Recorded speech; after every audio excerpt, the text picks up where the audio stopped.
दर्शन कर रहे थे। प्रणामो दुख शमन, अहंकार ही दुख है। मानस रोगों में गोस्वामी जी ने अहंकार अति दुखद डमरुआ, दुखद नहीं अति दुखद डमरुआ नामक रोग कहा है अहंकार को, और उस अहंकार के शमन की अमोघ औषधि है प्रणामो। प्रणामो दुख शमन, प्रणाम से दुख का शमन होता है। हम लोग तो आजकल प्रणाम करना ही भूल गए। धीरे धीरे ये पद्धति तो विलुप्त ही हो रही है। वैष्णवो वैष्णवम दृष्ट्वा दंडवत प्रणमेत भुवि। अब तो दंडोत शब्द भी ऐसा उच्चारण करते हैं कि सीधे ही पटक दिया उन्होंने। फिर एक हाथ से प्रणाम करते हैं। एक हस्त प्रणामंच हंति पुण्यम पुराकृतम, एक हाथ से प्रणाम वर्जित है। चरण से घुटने पे आ गए, घुटने से कोई पेट ही। एक महात्मा को हमने देखा, उसके उनके भक्त सब उनके पेट को प्रणाम करते, सच्ची बात है, हाँ बंबई की बात है। जो भक्त आवे सो पेट से लिपट जाए। ये भाई ये विलक्षण अभिवादन का प्रकार है, प्रथम बार ही दर्शन किया। प्रणाम की पद्धति से प्रणाम, दैन्य भाव से भावित होकर भगवत भाव से किया गया प्रणाम। जड़ चेतन जग जीव जत सकल राममय जाने, बंदों तिनके पद कमल सदा जोरि जुगुपाने। ये प्रणाम की पद्धति है। हृदवाग बपुर्भिर विदधन नमस्ते, पहले भगवान और भगवान की विभूतियों को प्रणाम करेगा, और करते करते प्रणाम का स्वरूप इतना व्यापक हो जाएगा महाराज जी कि फिर भगवत अतिरिक्त कुछ अनुभव में ही नहीं आएगा।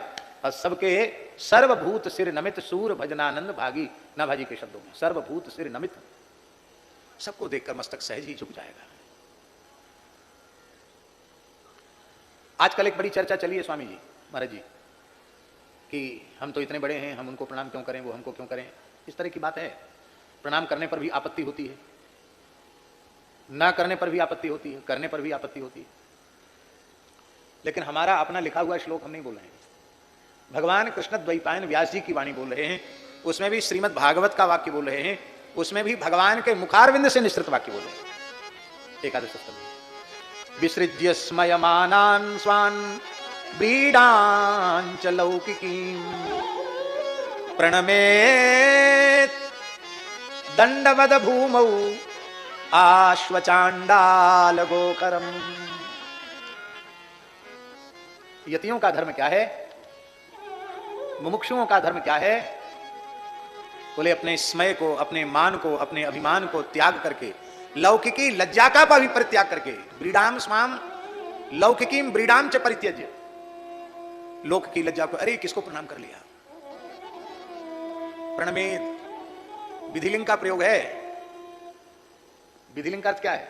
विधिलिंग का अर्थ है प्रणाम करे, ये आज्ञा दी जा रही है, ये विधि है, यह करो, ये विधि है। भैया जी किस किस को प्रणाम करें? प्रणमेत दंडवत भूमौ दंडवत प्रणमेत, भूमि पर सारे कम प्रणमेत।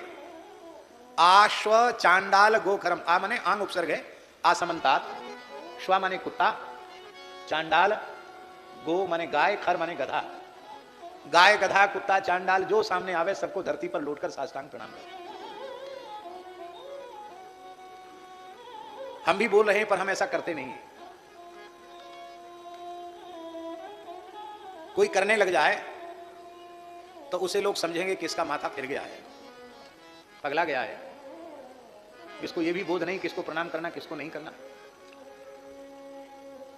लेकिन भले ही दुनिया उसे पागल कहने लगे, किंतु दास का ऐसा मानना है इस प्रणाम रूप साधन को ईमानदारी से, प्रणाम की जो मर्यादा है उस मर्यादा से भाव में भरकर केवल 6 महीने ऐसा कोई करके देख ले कि कोई भी प्राणी सामने आवे उसको भूमिष्ठ होकर साष्टांग प्रणाम करे, भगवत भाव से प्रणाम करे, तो हमारा अंतःकरण ऐसा कह रहा है, हमारा अंतर्यामी ऐसा बोल रहा है कि 6 महीने के बाद सारी सृष्टि में सीताराम जी के अलावा कोई दिखाई नहीं पड़ेगा।